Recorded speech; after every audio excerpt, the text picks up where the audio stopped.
Light is an interesting phenomenon. It is the fastest thing in the universe, it can bend and reflect and carries all colors, and most importantly, allows us to perceive the world around us.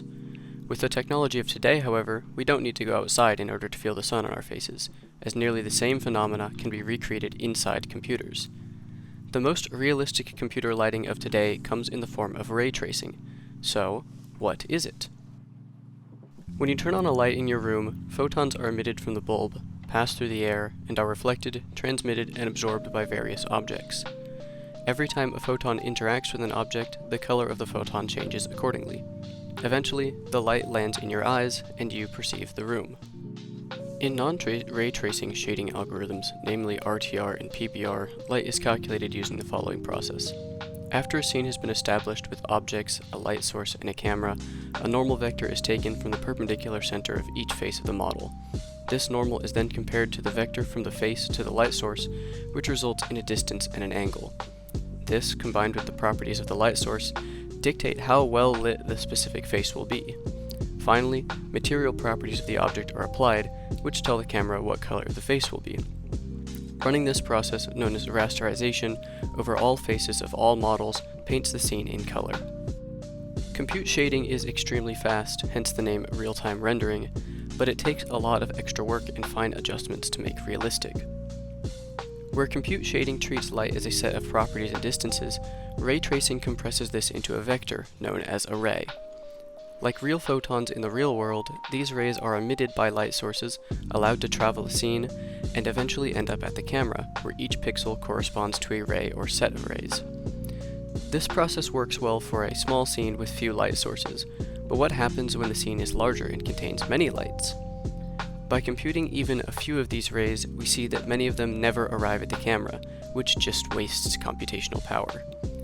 Ray tracing employs a clever trick to get around this. It works backwards. As the ancient Greeks believed we emitted beams of invisible light from eyes in order to see, so too does our ray tracing algorithm. Instead of tracing these rays from the light source to the camera, it emits many rays in the camera out into the scene. It allows them to bounce off objects a certain number of times and traces where they go. Any rays that end up at a light source are then reversed back to the camera, where the path of the ray determines the color seen at that pixel. By using rays and their interactions, ray tracing can produce strikingly realistic scenes. The main drawback of ray tracing is its speed. Comparing Cycles, a PBR path trace engine, to Eevee, an RTR engine, the difference in speed is immediately visible. So let's be less vague. What does ray tracing offer?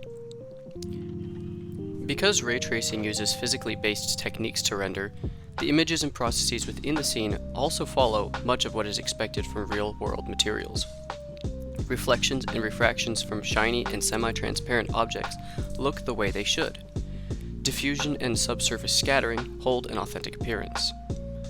Apart from material properties, ray-traced shadows also maintain a lifelike aura. Soft shading is one of ray tracing's claims to fame. Even accurate lenses can be recreated with ray tracing. Because depth of field is caused by bending light near the observer, traced lenses can create the same effect. Ray tracing even has applications outside of image rendering. Ray-traced sound has been used in multiple games and simulators to mimic how real sound waves travel. In fact, tracing can replicate any wave, providing accurate models for light, sound, water, and many other phenomena.